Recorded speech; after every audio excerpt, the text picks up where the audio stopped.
Daf Memchet Amud Aleph, dernière ligne, Tashma. Ayu avi veimo mezarkim bo kelim. Si un homme voit ses parents en colère ou autre, suite à une situation un petit peu délicate, n'est-ce pas, des fois ils perdent la tête, les personnes âgées, et donc, ils jettent ils font n'importe quoi avec leurs biens, d'accord? Ou bien parce que le Halénou, il y a un deuil, toutes sortes de situations, le Halénou, où il y a les parents, le Halénou, sont pas raisonnables, ou en tous les cas, ils se sont pas maîtrisés. Alors,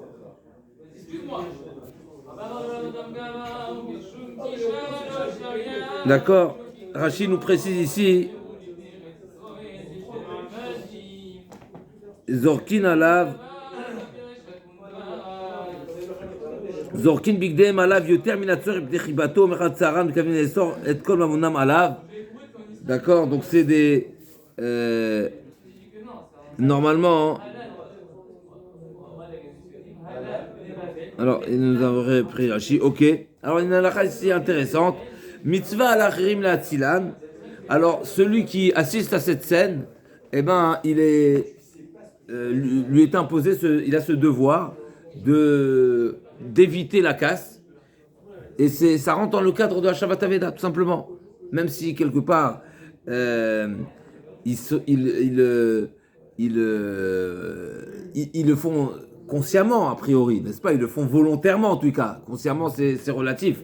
Ils sont conscients, mais inconscients. Ça veut dire quelqu'un qui est sous la colère ou sous la tristesse, même s'il est conscient, mais il se maîtrise pas. Donc, c'est une conscience relative, n'est-ce pas? Mais en tout cas, ce qui est certain, pourquoi je soulève ça? Parce que dans la notion de Hashavat Aveda, normalement, Aveda Midat, quand une personne abandonne un bien volontairement, on n'a pas l'obligation de lui restituer, n'est-ce pas? La chère Tova du Ménou, seulement si c'est quelque chose qui lui échappe, qu'il a perdu. Mais si volontairement je tiens pas, j'ai pas d'intérêt, je montre pas d'intérêt pour un de mes biens, eh ben les étrangers n'ont pas un devoir qui est plus important que celui de l'homme, le propriétaire lui-même. Donc si tu tiens pas compte, t'as laissé volontairement, t'as mal garé je sais pas quoi, t'as laissé des affaires à l'extérieur, volontairement, pensant revenir, etc. Tu dis ça peut rester un quart d'heure dehors. Ben, t'as pris le risque que ton vélo ou ton caddie, ils disparaissent parce qu'il y a des choses qui restent pas dehors, n'est-ce pas? Tu l'as fait volontairement. Ok, en tout cas, l'Agma a dit, donc on voit en tout cas ici, c'est marqué que mitzvah lachrim la tzilan, j'en déduis, seulement les étrangers, un étranger pourra faire en sorte de stopper l'hémorragie et de stopper le Hashavat Aveda, mais sur un étranger, pas sur le fils. Mitzvah lachrim.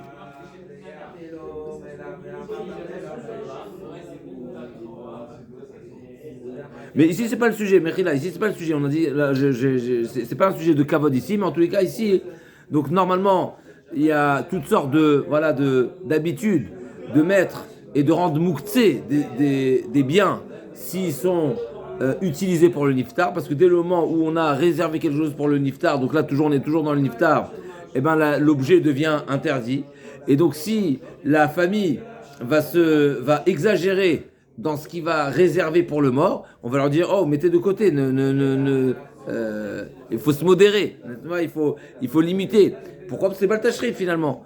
Et donc c'est une Hashavat Aveda, le fait de réserver tout pour le mort. Le mort il a aucun intérêt, n'est-ce pas? Et ça va simplement causer un dommage à la famille. Et donc ici on voit, même si les parents en question, ces personnes en question ont déjà programmé et voulu mettre ils s'apprêtaient justement à mettre quelque chose sur le mort, eh ben on voit que c'est pas interdit tant que ça n'a pas été mis. Ça veut dire que Azmana l'a miltaï. S'il y a une possibilité, s'il y a une possibilité à celui qui assiste à la scène de venir les empêcher de mettre sur le mort, et donc de rendre la chose interdite au profit, c'est-à-dire que tant que ça n'a pas été mis sur le mort, c'est autorisé. Ça veut dire même si les parents en question, les personnes en question, ont déjà programmé et prévu tout mettre sur le mort. Donc admettons, on est en train de voir des parents qui sont complètement, qui sont attristés d'une manière très démesurée, et il s'apprête à mettre tous les vêtements et toutes sortes de couvertures et d'objets sur le niftar. En les mettant sur le niftar, tout le monde est d'accord, ça deviendra Asur Be'ana. Parce que c'est considéré, voilà ce qui a été mis pour lui, et tout c'est Asur Be'ana. Mais non, on voit qu'il s'apprête à mettre plusieurs vêtements. On va les stopper. Mais ils ont déjà prévu les mettre.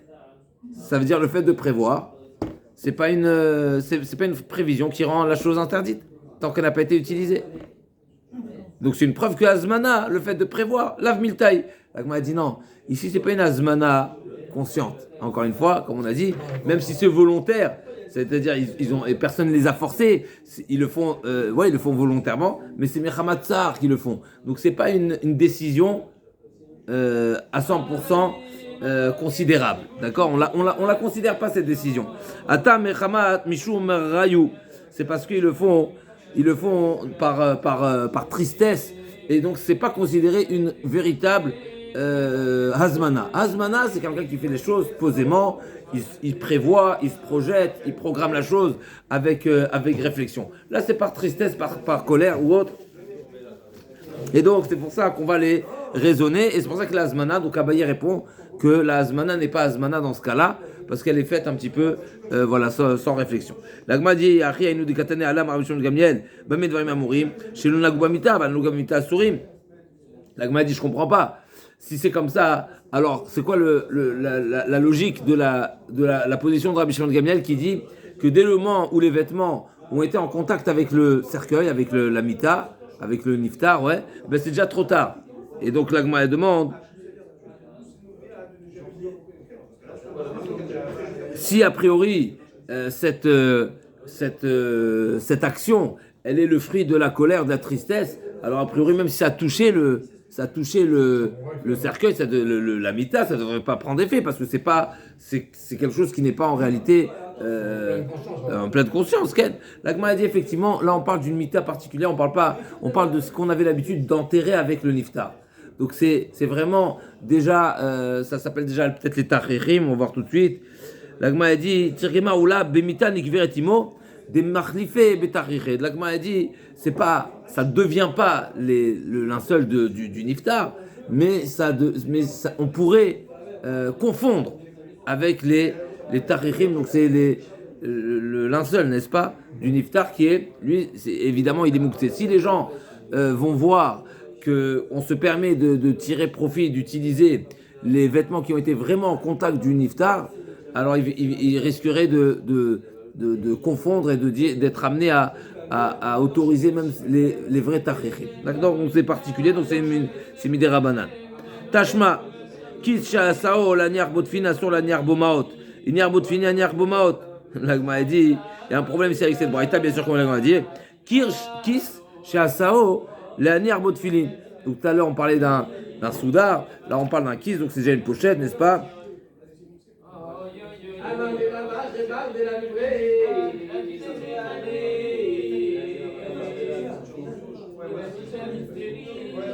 Ah, il soudra. La première fois, on a parlé d'un soudar. Là, on parle déjà d'un kiss. Donc, un kiss, c'est déjà une pochette. Et donc, l'Agma a dit, donc, Tashma, kiss Shasao. Donc, il a été confectionné dans le but de mettre les tefilines. Alors, Assour la niarbomot, il ne pourra pas mettre l'argent dedans. Par contre, il niarbo tefilines, s'il a mis occasionnellement les tefilines dans une pochette, c'est pas pour autant qu'il aura l'interdiction. Donc on voit ici clairement une preuve à abailler. Dès le moment où j'ai prévu mettre les tefilines, eh ben c'est déjà interdit. Même si, a priori, j'ai pas encore mis les tefilines. L'Agma a dit, Tirgema. L'Agma a dit Kedera Frisda. Il faudra dire Kedera Frisda.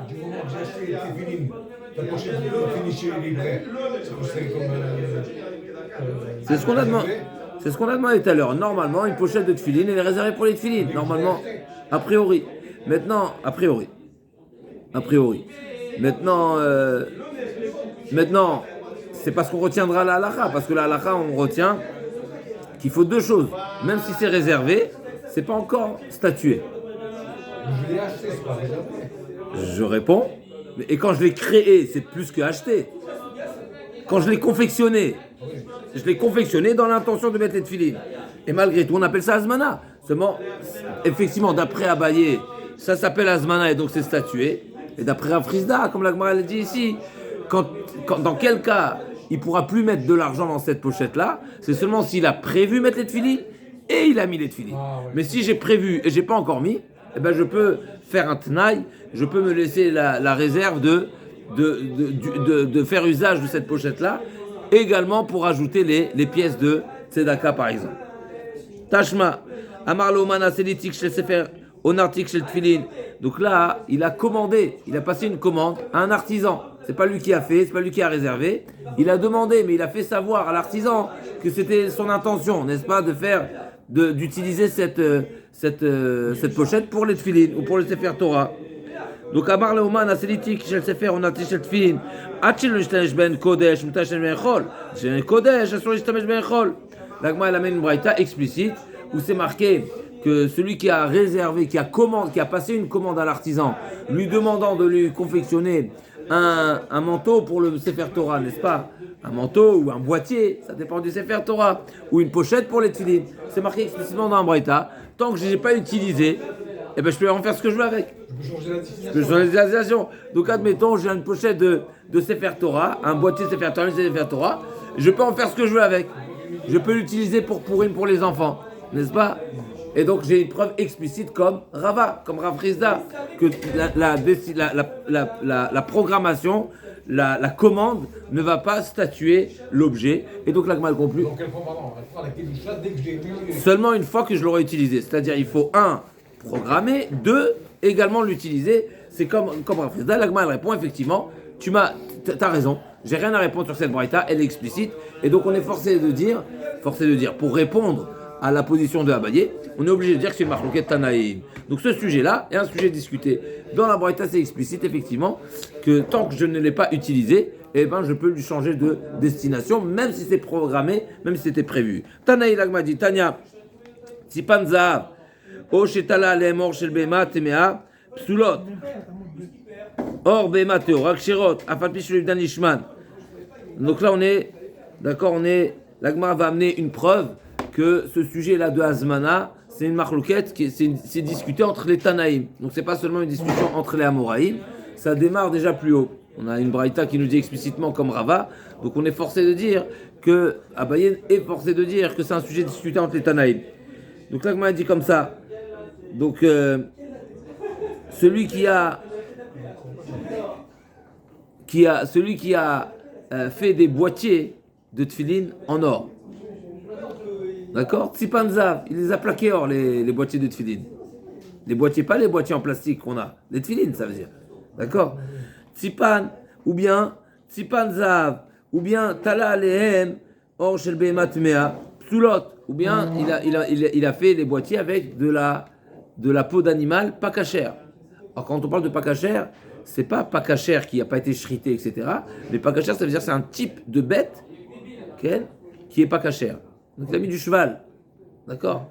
S'il a utilisé de la vache, du taureau, même si c'est voilà, bématmea, exactement, chazak. C'est pas de la bête pas cachère. La bête pas cachère, c'est bématmea, comme c'est marqué dans.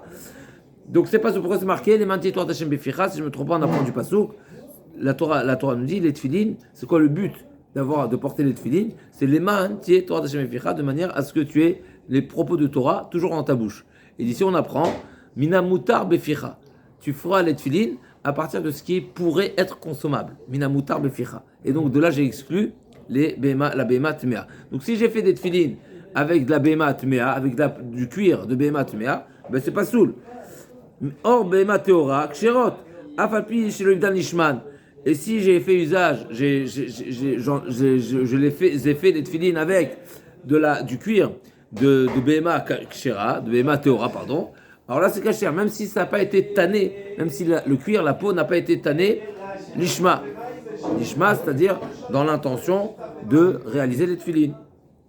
Et ce Rabbi Shimon Gamliel nous dit, donc finalement, d'accord, donc d'après Tanakama, Afal Pishlim Dalishman, donc d'après Tanakama, il n'y a pas cette exigence de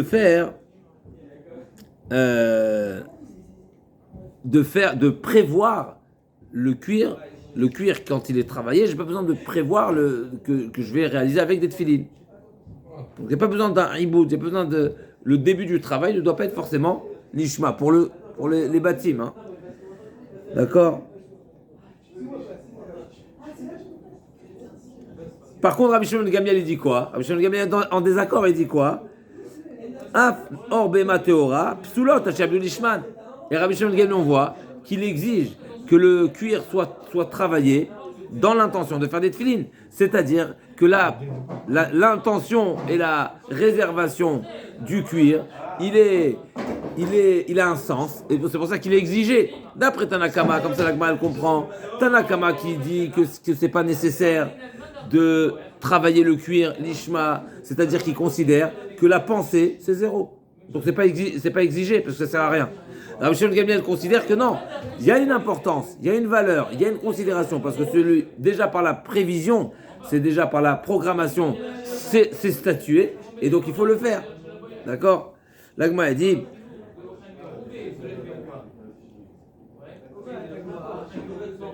d'accord, donc c'est ce que l'Agmara, elle propose, qu'en réalité c'est un sujet qui est discuté entre Abaye et Rava. C'est discuté en détail. L'Agmara a dit, Amar le Ravina le Rava, Mika Durta de Ramoube, Met, Ve'argel, Beged le Met.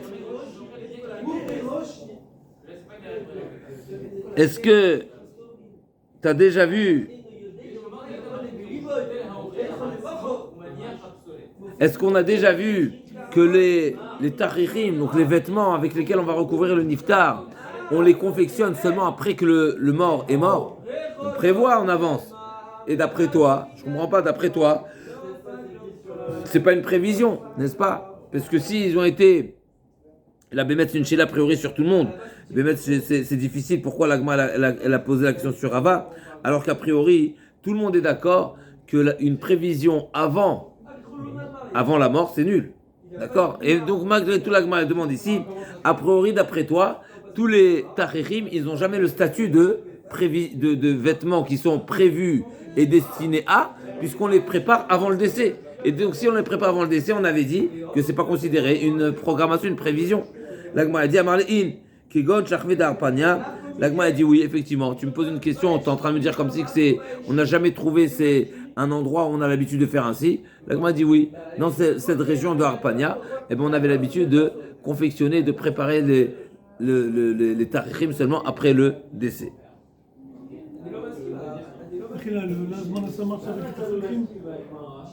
C'est un sujet général, Azmana.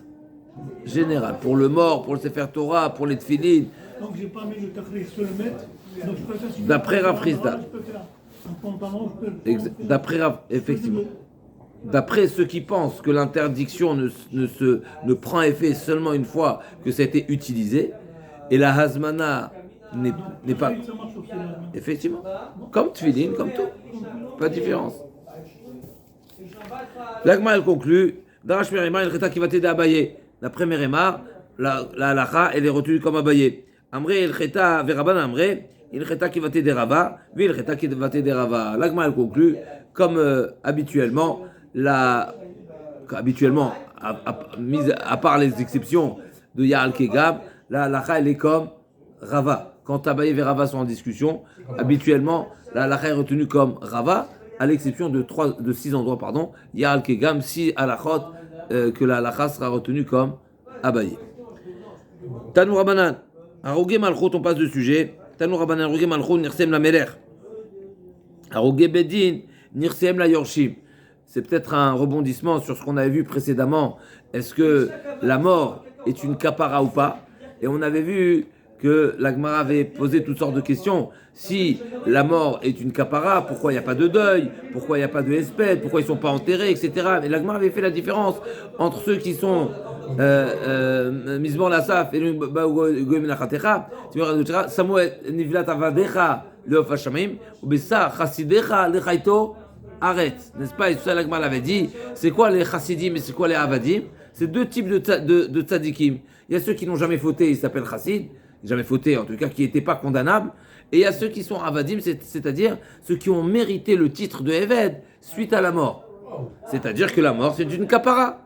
Comme ça, l'Agmara a voulu prouver. L'Agmara a dit non, c'est pas une preuve. Tu sais pourquoi? Parce que ceux-là, ils ont été tués par les autorités, par les goïms. On avait dit que c'est une marloquette entre Rashi et le Rambam. Est-ce que c'est Arugé Malchut? Arugé Malchut, effectivement ils ont été tués, exécutés sans jugement, alors là effectivement la mort c'est une kapara. Alors que celui qui a été condamné à mort par le Beddin, c'est-à-dire qui mérite la mort ne sera pas encore une kapara. Il faudra, et là quand vous avez posé la question, il a fait vidouille, oui c'est vrai, c'est la question du Minchat Rinour, mais finalement la kapara elle n'est pas totale, tant qu'il n'est pas enterré, tant qu'il n'est pas décomposé, la kapara elle n'est pas totale. La tchouva elle suffit pas totalement.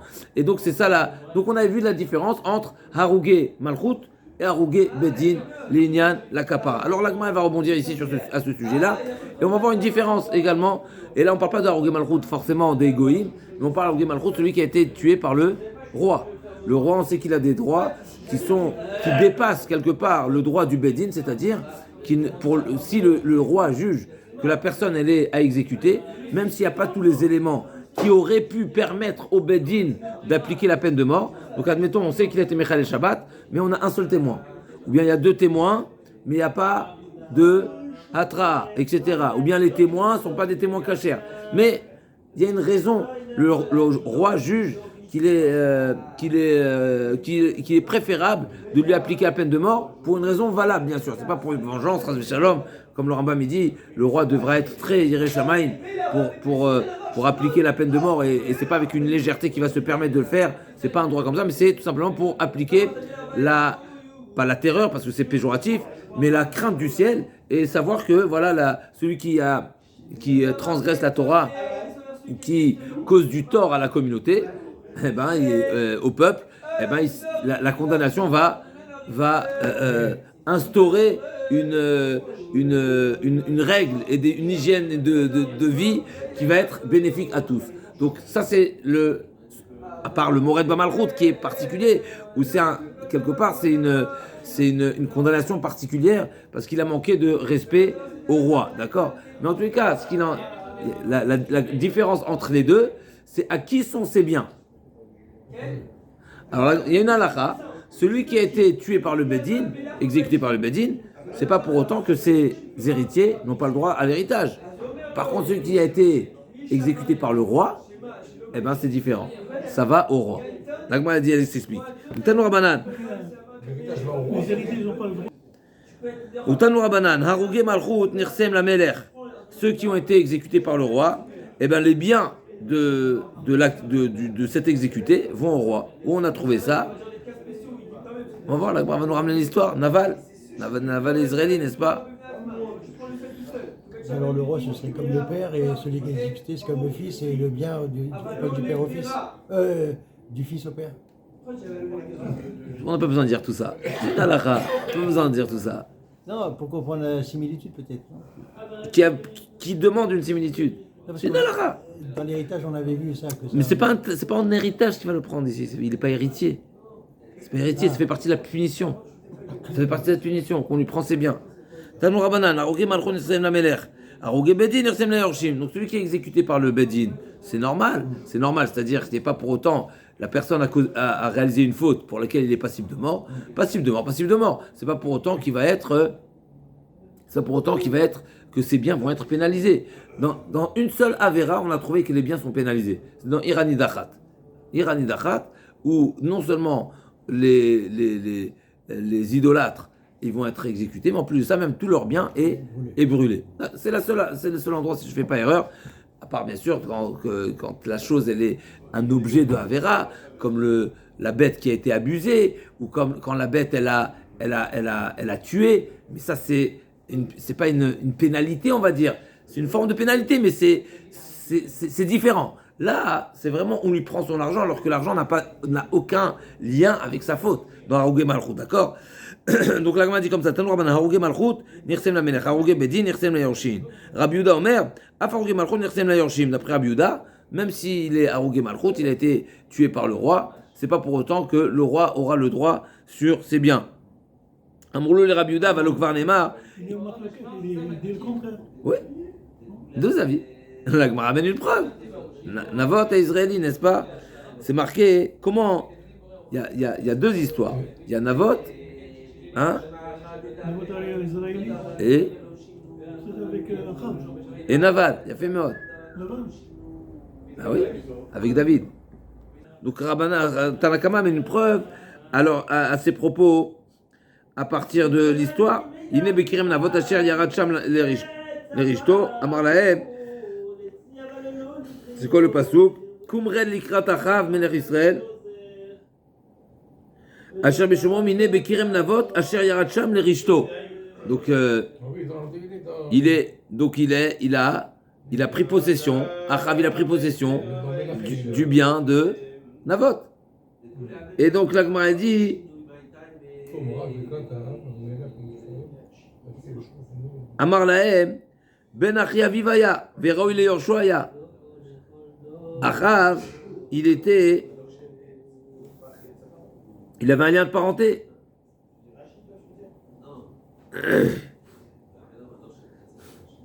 C'était le Ben Achi Aviv. C'était son cousin. Navot, c'était le cousin de Achav. Ben Achi Aviv, le fils de son oncle, son cousin. Et donc, c'est pour ça qu'il a pris en tant qu'héritage en réalité. C'est-à-dire dans ce pasouk, il a hérité le bien de son cousin. Donc ça fait les deux. Pourquoi les deux? Achav a hérité le bien. Il n'a pas pris en tant que... Rabbi Yehuda dit, t'as pas une preuve de Navot, parce que Navot, ce que Achav lui a saisi le bien, c'est pas parce qu'il lui a saisi en tant que roi, mais en tant qu'héritier. Pourquoi? C'était son cousin. L'Agma a dit, mais il avait des enfants. Il était à la fois roi. Mais Rabbi Yehuda n'est pas d'accord. Rabbi Yehuda, il répond parce qu'il n'est pas d'accord avec le fait... Ah bon, d'accord. Parce qu'à la fois il était roi et après il a à la fois il était héritier. Oui, mais Rabbi Yehuda n'est pas d'accord que le roi a le droit sur les biens. Rabbi Yehuda. Parce qu'il est de famille. Encore une fois, on a dit... Donc Rabbi Yehuda a répondu, c'était le cousin.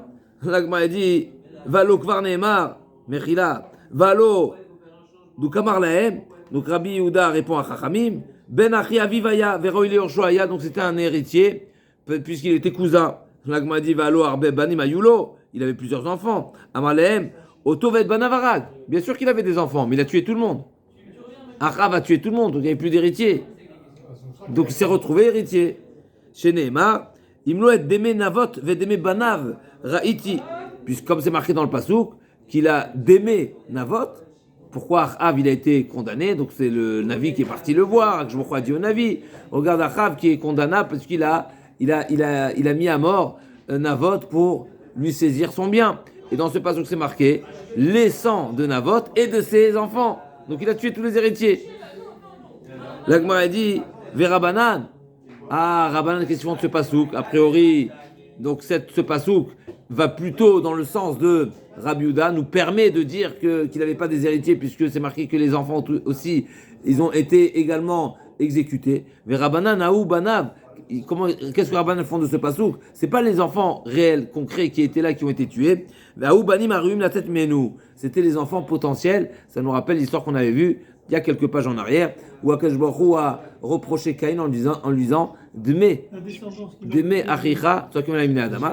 Alors, d'un côté c'est une preuve, mais d'un côté c'est différent, parce que dans la Torah c'est pas marqué les enfants, là c'est marqué les enfants. Donc la page toute de Banim, c'est des enfants qui sont déjà existants. En tout cas, c'est ce que Chachamim disent.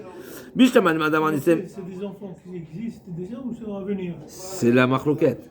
D'après Rabbi Yehuda, c'est des enfants, des héritiers qui étaient là. Il les a tués concrètement, physiquement, réellement. Alors que Rabbanan disent non, c'est seulement une expression de dire que Achav il est responsable de la non-descendance de Navot. L'Agma a dit Bishlama lemanda amar nirsem la melechenu dirtiv barach Navot Elohim umelech berach Navot Elohim umelech. Et là le madame nirsem leorshin lamali umelech. L'Agma a dit si d'après Rabbanan qui disent que le Mored de Malchut, ce qui est exécuté par le roi, mais c'est Mored de Malchut, alors les biens sont au roi, alors je comprends que la stratégie de Isével, c'était de constituer un faux témoignage qui dirait que Navot a maudit le roi, et Hachem et le roi. Comme ça, il y a Mored Malchut, et comme ça lui revient. Mais si c'était simplement qu'il voulait l'exécuter, pourquoi il a eu besoin d'ajouter et d'amplifier et de rajouter dans le témoignage que Navot a maudit ce faux témoignage, que Navot a maudit le roi? On a pu suffire de dire qu'il a maudit Hachem et il sera condamné à mort. De toute façon, ensuite, une personne qui est condamnée à mort, qui n'a pas d'héritier. Lui, il est prochain héritier sur la liste, d'après Rabbi Yehuda. Donc pourquoi il fallait dire tellement? La Gemara dit donc Bishrem al-Madam al-Yasem le Melech Nevelot Navot. Elohim Melech al-Madam al-Yasem le Yorshim, Lamali ou Melech. La Gemara dit ta mère, Elohim Lamali. Et là, la Foucheritra, Khanami la Foucheritra. La Gemara dit je comprends pas. Pourquoi d'après toi, on comprend pas également? D'après toi, Rabbanan, également, il y a la même question. Si on aurait pu se suffire d'un témoignage qui dirait que Navot a maudit le roi, pourquoi il était nécessaire de dire qu'il a maudit et Hachem et le roi? Dis que le roi. Toi, tu me demandes sur moi, Rabbi Yehuda, pourquoi il était nécessaire de dire qu'il a maudit et Hachem et le roi? Dis que Hachem. Et celui qui maudit Hachem, il est Chayav Mita. Et Rabbi Yehuda, il renverse la vapeur. Il lui dit, et d'après toi, tu aurais pu te suffire de dire qu'il a maudit le roi. Pourquoi c'était nécessaire? Mais pourquoi c'est nécessaire? Arrête, tu fais un faux témoignage, n'est-ce pas? Toi, tu veux l'amener à mort. Pourquoi, dans ton témoignage, tu as été toffer, on dit en israélien, tu lui as collé 2 fausses accusations, et d'avoir maudit Hachem, et d'avoir maudit le roi. Mais contente-toi d'une accusation. Pour chacune des 2, il est condamné à mort. Donc Rabbanan ont demandé à Rabbi Yehuda, pourquoi d'après toi, il faut l'accusation qu'il a maudit le roi? Et Rabbi Yehuda repose la question à son tour en disant, pourquoi vous avez eu besoin, d'après vous, pourquoi il était nécessaire de l'accuser d'avoir maudit Hachem? T'aurais pu te suffire de dire, et là, forcément, c'était une manière de composer un dossier armé, de manière à ce qu'il y ait une colère générale, n'est-ce pas? Ça veut dire, c'est pas seulement il a eu... Pardon? Amplifier les choses de manière à ce que ce soit perçu et entendu et accepté, de manière, voilà, c'est à ce qui est une ébullition, n'est-ce pas? Ok. אחרי שרתרה בישלם על מדבר נכסים למלך היינו דכתיבה אנוס לא אבלו אלא שם אלחזה בקרנות המזבח וכתיבה אומר לא יצא כי פה עמות אלא מנדה אמר נכסים ליורשין מה נפקא מינה. La Gemara a dit chez Yoav aussi également on a trouvé cette histoire puisque c'est marqué quand David Amelech il a envoyé, qui est-ce qu'il a envoyé? Il a envoyé Mechila, donc il a envoyé, qui l'a envoyé?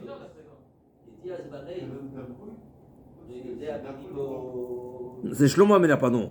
C'est Shlomo Amelech qui a envoyé pour tuer Yoav. Et Yoav, il est parti, s'est sauvé. Et il a attrapé dans le Mizbeach. Et qu'est-ce qu'il a dit? Je ne veux pas mourir. Je mourrai ici. C'est quoi le sens je mourrai ici? C'est qu'en réalité, la Gemara comprend que Yoav ne voulait pas se faire tuer par la justice de Shlomo. Parce que s'il se faisait tuer par Shlomo, alors il aurait ses biens à qui iront? À Shlomo Amelech. Donc il dit non, si je suis condamné à mort, que le Bedin me condamne, de manière à ce que mes biens restent à mes descendants. Comme ça la Gemara le comprend. Pas au roi. Donc c'est ça, c'est son intérêt. Lui, il savait qu'il était condamné à mort. Donc qu'est-ce qu'il gagne? Qu'est-ce qu'il gagne de dire non, je reste ici? La Gemara a compris. A priori, c'est qu'il avait un intérêt. Il voulait épargner la saisie de ses biens. Je comprends pas. Que ce soit Shlomo Amelech. D'après le Mandéamar il savait qu'il allait finir par être condamné, mais il voulait gagner quand même des heures de vie. Vayashov benayo et Amelech, pardon, d'avoir les morts. Kodiber Yoav vecho Hanani amarle zil malé tarte lo tavid behay gavra ikatlitle kiboul les touté de la tiavour veilo shafke de yikub la touté de la tuur avour. Donc il a dit, Yoav a demandé, ne m'applique pas sur moi la double peine. À savoir, c'est quoi la double peine? Ou bien c'était la malédiction que David Amelech avait formulée, à savoir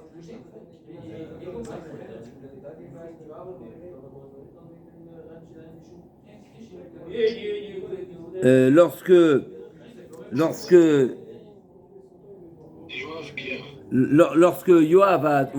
Yoav a tué Avner, alors il a été maudit par David Amelech. Il a dit Malachim Benet Tserouya, si je ne me trompe pas, qu'est-ce que vous avez à... N'est-ce pas? Ouais, parce que déjà, le frère de Yoav aussi, c'était qui le frère de Yoav?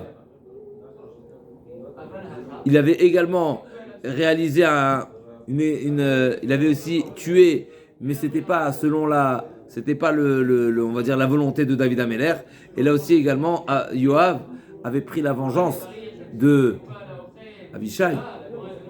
je ne me souviens plus, qui avait été tué par Avner. N'est-ce pas cette fameuse Gemara? C'est Yoav qui a tué Avner. Avner est venu Oui. la paix avec le Il a roi. pris la vengeance, il a pris vengeance. Donc Yoav, il a vengé, parce que Avner avait tué son frère. Il avait tué le frère de Amasa, Chazakubao. Donc il avait tué son frère, donc il avait vengé. Et David Amelech n'était pas d'accord avec ça. Il était Goël Adam, et alors Goël Adam, mais en réalité, il n'était pas Goël Adam. Ça veut dire qu'il a accusé Avner, Yoav a accusé Avner d'avoir... Pourquoi il était Goël Adam? Parce qu'il était en mesure de se protéger, mais en réalité, il n'était pas en mesure de se protéger parce que il était poursuivi. Pour deux raisons, la Gemara dit, comme les acronymes disent, le raisonnement de Yoav, c'est pas le raisonnement qu'on retient à la halakha. Yoav il a argumenté à Avner, comment tu t'es permis de tuer Amasa? Ah, tu t'es poursuivi par Amasa, c'est vrai, mais tu es tireur d'élite. Tu avais la possibilité simplement de le blesser plutôt que de le tuer. Ah oui. Pourquoi tu l'as pas fait? Donc tu avais la possibilité, tu l'as quand même tué, donc tu es un assassin. Pour deux choses, on retient pas ce qu'il a dit Yoav. Comme ça, les acronymes disent. Premièrement, parce qu'effectivement, on n'a pas de... Avner n'était pas en mesure, peut-être qu'il n'était pas en mesure de le faire, de le blesser seulement. Mais il y a une deuxième explication qu'en réalité, le poursuivi, il n'est pas de devoir de ne faire que blesser le poursuivant. D'accord? Le Rodef, le Nirdaf, donc le poursuivi, il n'a pas le devoir de seulement se protéger. Il a même le droit de tuer son poursuivant. D'accord? Abba le Orgirachkem le Orgo, c'est une autorisation qui est très large concernant le poursuivi. Le poursuivi, il n'a pas le devoir de faire au maximum pour simplement se protéger. alors Amasa, il n'a pas réagi. C'est pas le sujet à Massa maintenant. Quand il a demandé à Benayahu, qui a été envoyé par Shlomo pour exécuter Yoav, Yoav a dit à Benayahu, mais va faire savoir à Shlomo que si tu me tues, d'accord, ça veut dire que tu m'appliques la peine de mort, eh ben automatiquement tu dois me retirer la malédiction de ton père. Ça veut dire, je vais pas prendre et la malédiction et la mort. Donc si tu suis condamné à mort, eh ben retire-moi la malédiction. Et Shlomo Yamer a dit oui. Il a dit oui, mais ça lui a coûté cher. C'est la Gemara, dans les mots. Vayomer lo amelech aseh kasher diber upagabo ukvarton mechila. C'est marqué. Donc vayashov bnayo et amelech vayashev bnayo et amelech d'avar les morts. Kodiber Yoav et Chohanani. Comme ça Yoav m'a dit, comme ça il m'a répondu. C'était quoi? Marlé zil malé. Donc Yoav a dit à Benayahu, va faire savoir au roi, va faire savoir à Shlomo Amelech. Donc tartelotave et baigavra. Tu vas pas appliquer deux peines à cet homme-là, c'est-à-dire à Yoav. C'est-à-dire et me tuer et que la malédiction de David qui a déjà été formulée. Donc choisis, ou tu choisis de me tuer, donc tu récupères la klala, ou bien tu me laisses en vie et je suis avec... Le Benayahu, Shlomo, on y arrive. Shlomo. Shlomo. Donc il a dit... Shlomo. Et pourquoi ça lui a coûté cher? Shlomo, je comprends. On y arrive, tout dans les mots. Donc Tartelo David Baïgavra, il dit, moi j'ai pas de raison d'avoir une double peine. Et donc il lui a dit, Ikatlitle, si tu me tues, Kaboul est tout de la Tiavour. Alors, prends la responsabilité, c'est-à-dire encaisse-toi la malédiction que ton père m'a maudit. Ouais. Veilo, Shafke Delikou Belité de la Tiavour. Et sinon, si tu n'es pas prêt à prendre sur toi la malédiction, eh bien laisse-moi en vie. Donc c'est ou la mort ou la malédiction, pas les deux à la fois. Qu'est-ce qu'il a dit Shlomo? Vayomer lo amelech assez kasher diber gavo gvarto. Donc David Shlomo il a dit, ok, je prends sur moi. Bah oui. Malgré qu'il n'a pas dit à son père. Il est mort David, qui est son père? David il a maudit Yoav. Après la mort, n'est-ce pas, David Amelech il a laissé comme testament à Shlomo de tuer Yoav. Il a exécuté le testament. Oui. Mais il y avait la malédiction de David. Qu'est-ce qu'on fait de cette malédiction? La Gemara dit à Maravidah Marav. Il y a aussi l'ordre de David, à Shlomo. Oui, Tué, ok. oui, D'accord. d'accord. Mais on est embêté ici avec cette double peine. Il a raison Yoav quelque part. Et Shlomo Amelech, il a même donné raison à Yoav. Ne pas la double peine. Et donc Rav Yehuda, il nous dit Rav Yehuda Amarav, Amar Yehuda Amarav, Kol Klala, Kilalot, Shekilel, David et Yoav, Nitkaimu, Bezaro Shel David. donc cette fameuse klala, comme Shlomo HaMelech les a acceptées sur lui, eh ben elles se sont appliquées sur sa descendance, sur sa propre descendance. Pourquoi c'est marqué Alikaret bet Yoav zav umtzora umachlik bapeder venofel bachem vechasar lachem. Donc David HaMelech il a dit que ne sera pas épargné la loikaret bet Yoav zav umtzora. Donc il ne manquera pas, il y aura dans la descendance de Yoav et Zav, Metzora, Umachazid Vapeler, Venofel Bacherev. Donc toutes ces malédictions se sont appliquées dans la descendance de David HaMelech. On va voir tout de suite. Al-Agma a dit, les Mefarshim disent, pardon, ici, le Maharsha précise, c'est sûr que la malédiction, justement les psukim, desquels on voit où c'est appliqué toutes ces peines de la klala de David HaMelech sur sa propre descendance. Donc l'Agma a dit comme ça. Amar Avuda Amarav, Kol Kalot Shekil David et Yoav, Nitkemu Bezaro chez David. Qu'est-ce qu'il a dit David? Alikaran Bet Yoav, Zavum Tzora, Mechila qu'on lit le passage dans son intégralité. Yachulu al Rosh Yoav, Val Bet, Val Kol Bet Aviv, Valikaran Bet Yoav, Zav, Tzora, Machazik Vapeler, Menofel Bacherev, Vachasar Alechem. Donc c'est vraiment terrible. Donc c'est la maladie, la lèpre, Machazik Vapeler, Nofel Bacherev. Donc tomber en guerre, Chassar Lechem, c'est la pauvreté, c'est vraiment des peines terribles. Donc l'Agma nous amène les preuves où ça s'est appliqué. Alikran Bet Yoav Ken Zav, l'Agma dit Zav, mais Rechavam, qui était un descendant donc de David HaMelech, a été Zav. Dirtiv HaMelech Rechavam, Itames Salod, Merkava Lanus Yerushalayim, Ukti Vechol HaMerkava Sherkava Lava Zav, Itma. Alors c'est pas explicite qu'il était Zav, mais on retrouve ce mot qui nous fait une xerashava entre le Zav et ici, ce qui est pas chez Rechavam, c'est marqué Merkav, n'est-ce pas? C'est marqué le mot Merkav, et le Merkav c'est le Merkav Zav. Ken?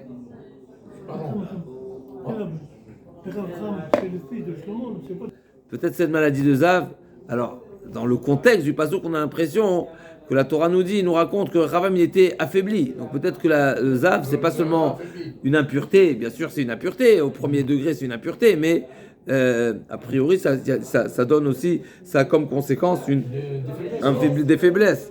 Metzora,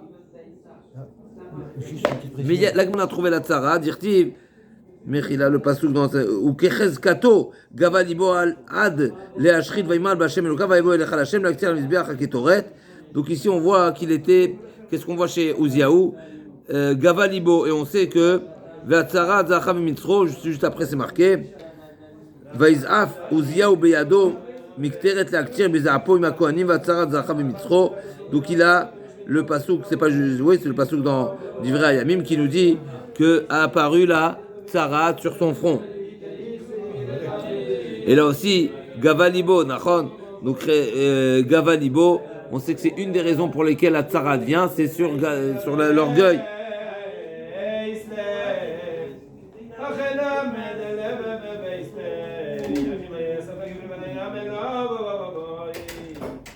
Il voulait s'attribuer la Keuna.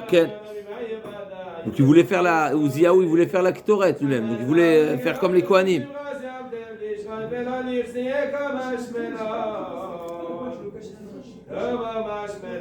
Marzik Bapeler, c'est quoi Marzik Bapeler? C'est-à-dire qu'il a besoin d'une canne pour marcher.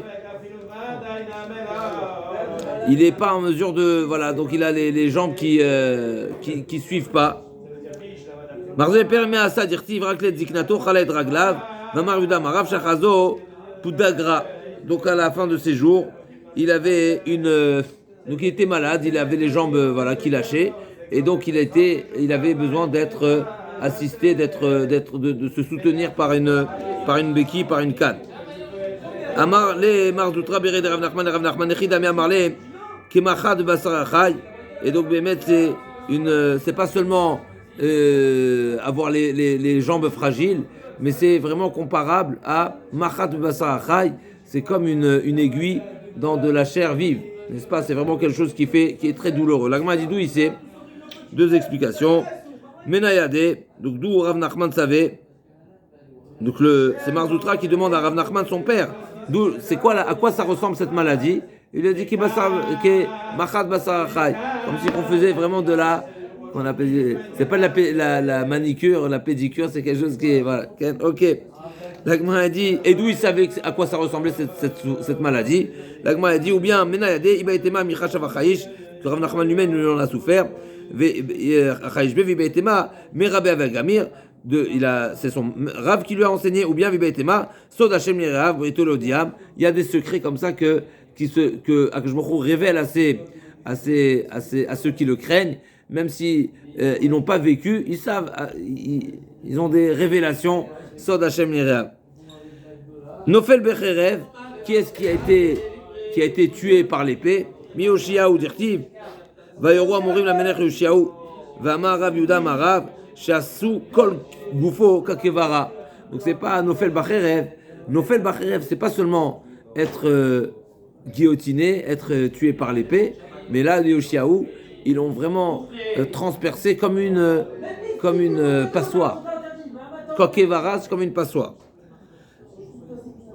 Vechasar Lechem, et qui est-ce qui a été, où on a trouvé dans les descendants de David Améler, qui a été démuni à tel point qu'il n'a même pas de quoi manger, du pain. Vechasar Yechonia, dirtiv, Varuchato, Uchatamid Nitenalo.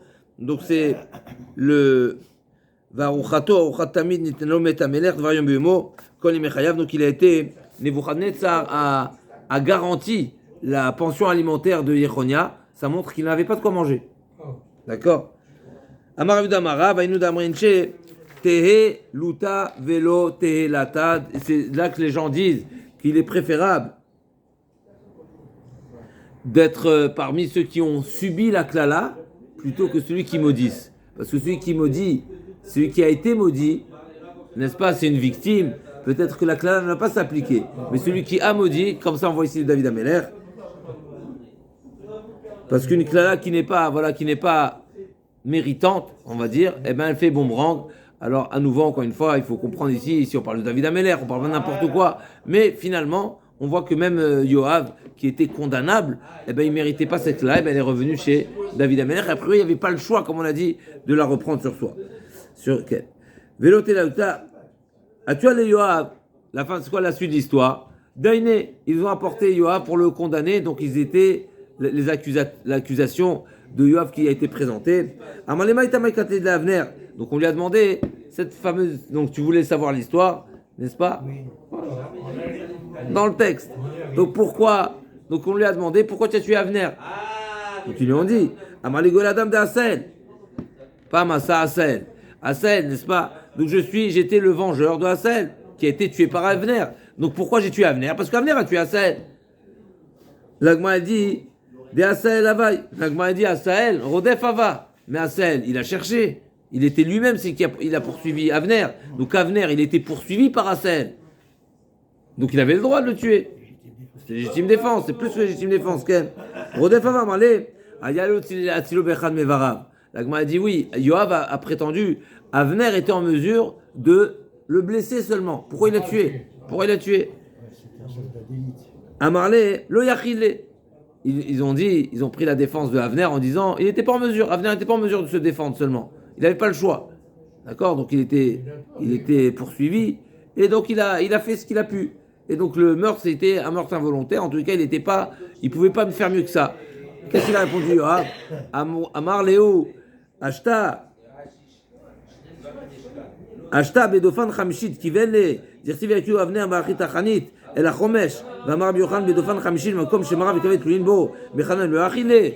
Avner, il a bien visé le foie et la rate. Et toi, tu me dis qu'il ne pouvait pas viser. S'il a visé en étant de dos, n'est-ce pas, il a réussi à viser la 5e côte, c'est qu'il savait très bien, il était vraiment capable, et donc il était capable de le blesser seulement. Alors encore une fois, l'Agma ne continue pas ici à ce sujet, mais en tout cas, c'est la première accusation contre Yoav. Yoav a répondu. L'Agma n'a pas poursuivi. Malgré tout, Amarlé, Nizi, l'Avner, Maïtame, donc, ok, laissons ce dossier de Avner. Mais là, encore une fois, les Achonim disent qu'il y a une réponse à cette question, il y a une réponse à cette défense de Yoav, c'est pas ce qu'on retient. Comme on a dit, celui qui est poursuivi, il n'a pas le devoir de se défendre seulement, il n'est pas autorisé seulement de se défendre, et donc le devoir de blesser seulement celui qui le poursuit, mais il a l'autorisation carte blanche, même pour le tuer, même s'il est en mesure de le blesser seulement. Il peut l'éliminer. C'est non, le poursuivi. Le poursuivi. Il peut tuer le poursuivant, même s'il a la possibilité seulement de le stopper différemment. Il a une autorisation, il a une carte blanche pour le tuer. Pourquoi bien sûr? C'est un grand chidouche. Ah oui, c'est pas évident. Passons, next. Ok, Passons, oui. next. Nizi l'avenir. Passons. Maïtama katalte la massa. Pourquoi tu as tué Amasa? Amala Amasa, Mored Bamalchut Ava. Pourquoi je l'ai tué? Parce qu'il était Mored Bamalchut. Dirti, va mer amener la massa. Azeglish ish et ish Yehuda shushet yamim. Veillach Amasa les Yehuda. Vayucha. Il a tardé, il a traîné. Donc Amasa, il était Mored Bamalchut.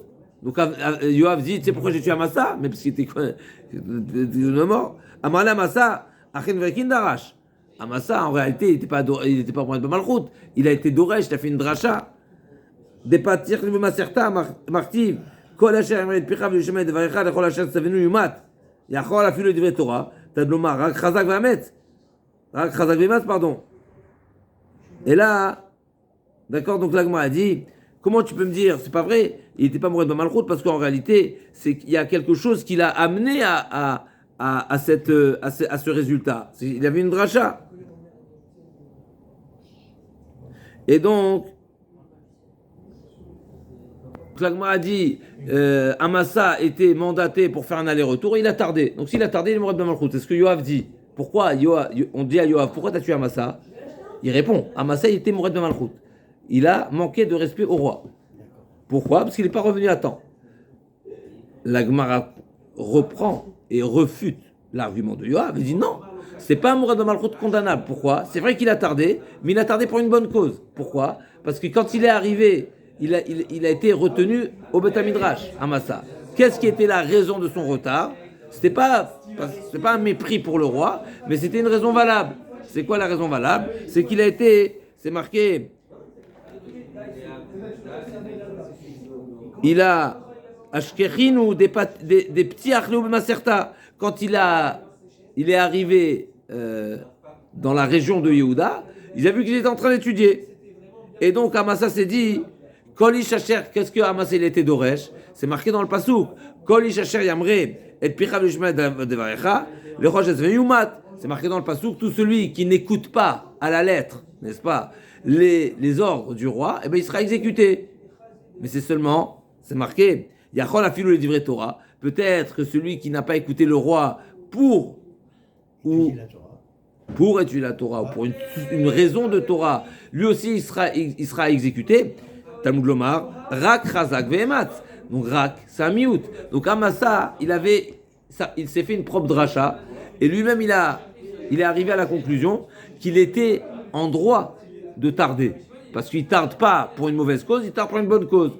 Donc le Bedin a dit à Yoav, Amasa n'était pas Mored Bamalchut condamnable. On est bon ou pas? Et là où Gavram Mored Bamalchut va dire Tivashmoa ad Yoav, ki Yoav nata achre Adonia v'achre Avshalom, lo nata, maï lo nata, amar Avuda shebikesh nintot velo nata, ou maï tama lo nata,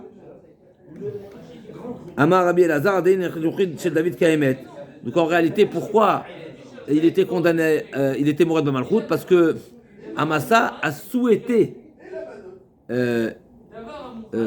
changer de direction et suivre Avshalom.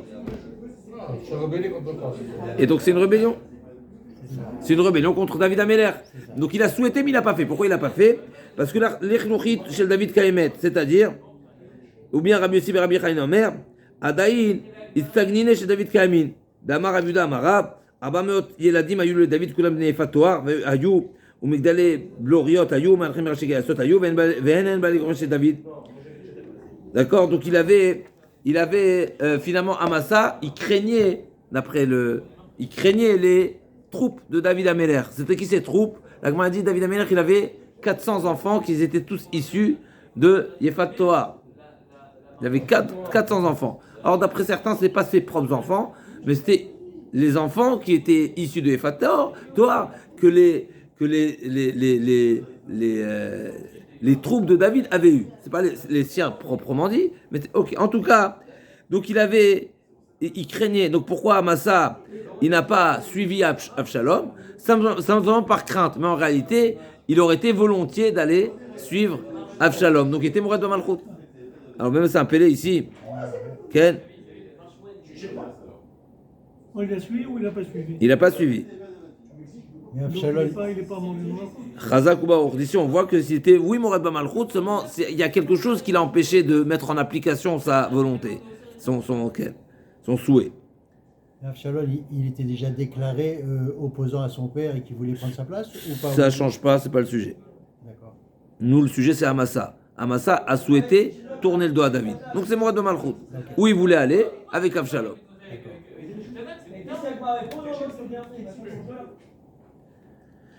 Uplika de Rabbi Abba Bar Kana, de Rabbi Abba Bar Kana, il m'allait David, lo asa Yoav milchama, il m'allait Yoav, lo asa David batora dirtib, ואי דוד עושה משפט וזכה לכל עמו, ויואב בן צרויה על הצבא.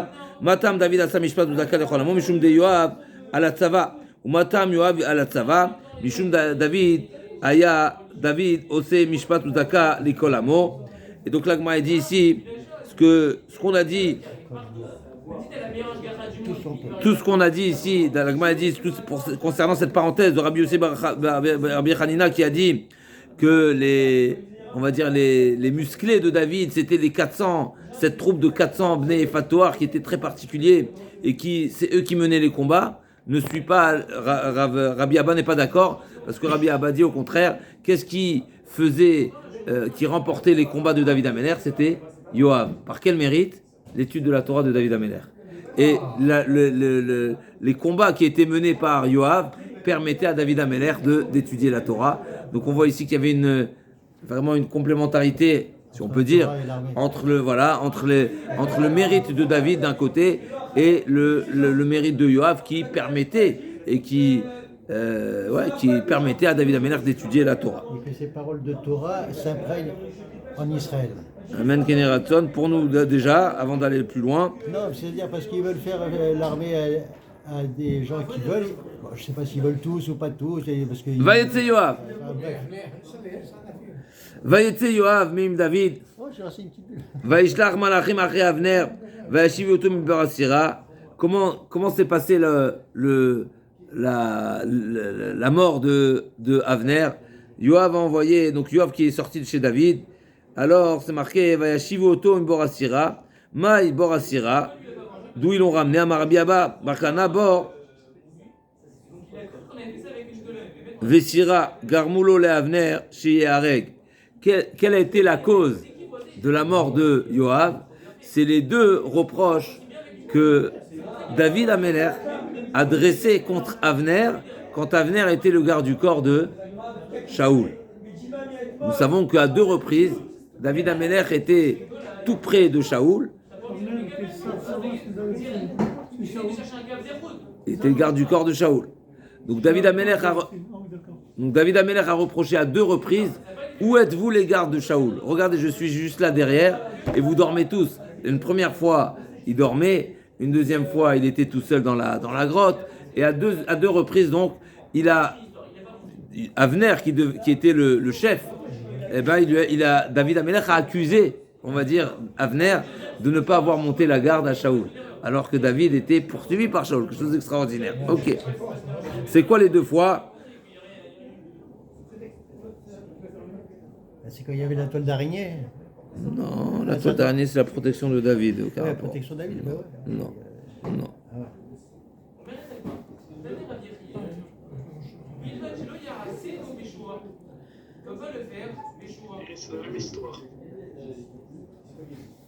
Ken, Chazak, wow, tu as raison, mais Chazak, wow, mais Chazak. Elle poursuit comment Yoav a réussi à tuer Avner. Vayate ou Yoav eto Rachar les daberito bacheli Amar Rabbi Yochanan Shedano Dine Sanhedrin. Donc c'est quoi bacheli eto Rachar? C'est pas simplement un guet-apens qui lui a fait, mais c'est qu'il a condamné parce que Yoav a jugé que Avner était condamnable. Amarle, Maïtamakatila Sahel, Donc Yoav qui demande à Avner, pourquoi t'as tué mon frère? Il lui a dit, Asel, Rodefaya. À nouveau, le même dialogue. Il a dit, Asel, il me poursuivait. Il lui a dit, la Tzilo Bechad Mevarav. Lo Yachile. Là, on a une deuxième réponse. Pourquoi? C'est une des deux réponses qu'on a dit. C'est qu'Avner lui-même s'est défendu en disant, je n'étais pas capable. Et là, Yoav qui a poursuivi, il dit, qu'est-ce que tu moques de moi? Tu es un tireur d'élite, tu me dis que tu n'es pas capable. Et la preuve en est. Amarle, Hashta Bedofen Chamishit qui va t'aller.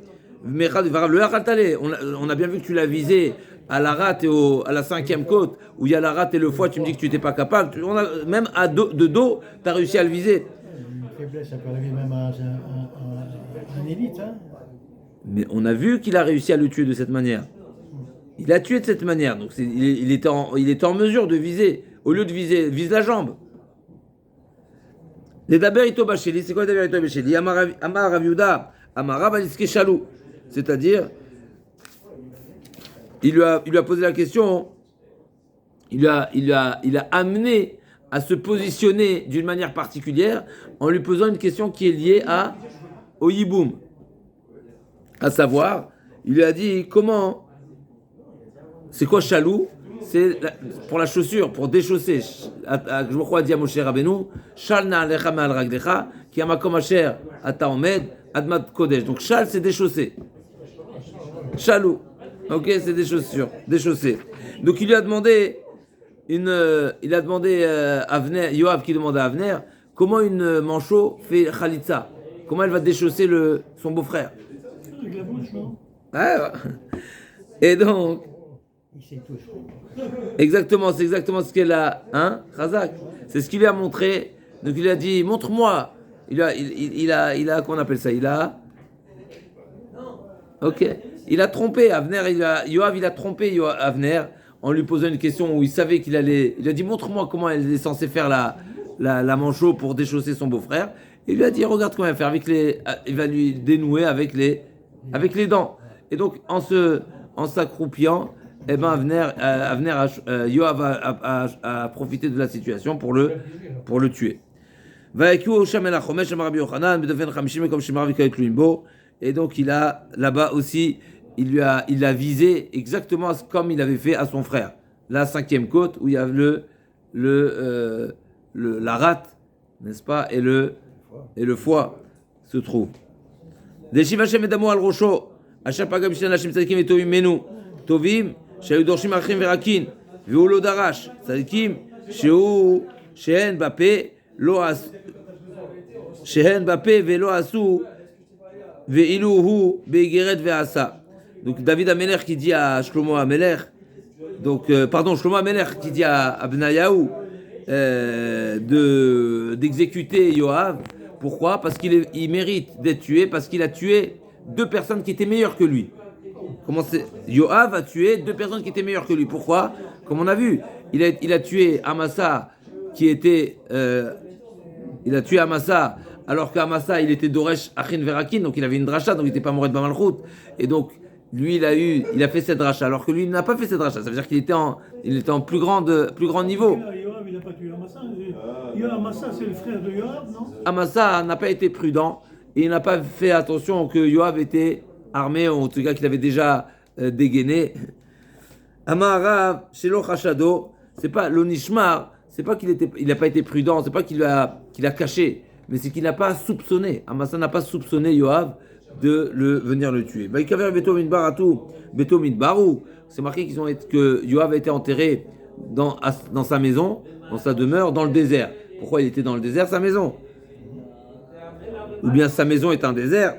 Amarav Amarav, Kemidbar, Mamidbar Mufkar Lakol, Av Beto Shelo Mufkar Lakol. Donc ces biens étaient complètement. Tous ces biens ont été mis ont été efker pour les pauvres. Davar Acher, Kamidbar, Mamidbar Menouke Migezel Varayot, Av Beto Shel Yoav, Menouke Vegezel Varayot. En réalité, ici, on nous raconte ici la grandeur de cet homme-là, c'est que c'était une personne qui n'était pas du tout soupçonnée, ni de vol, ni de relation interdite. Ve Yoav, Yechaye, Mechila, Vayiven Aïr Mistaviv, Minamilo, Veadasaviv, Ve Yoav, Yechaye, Et Shear Aïr, Amar Vida Filou, Mi Nuni Vitzachanta Taim Paris Léou. Donc l'Agma nous dit, même les petites délicatesses il est partagé avec les pauvres de la ville.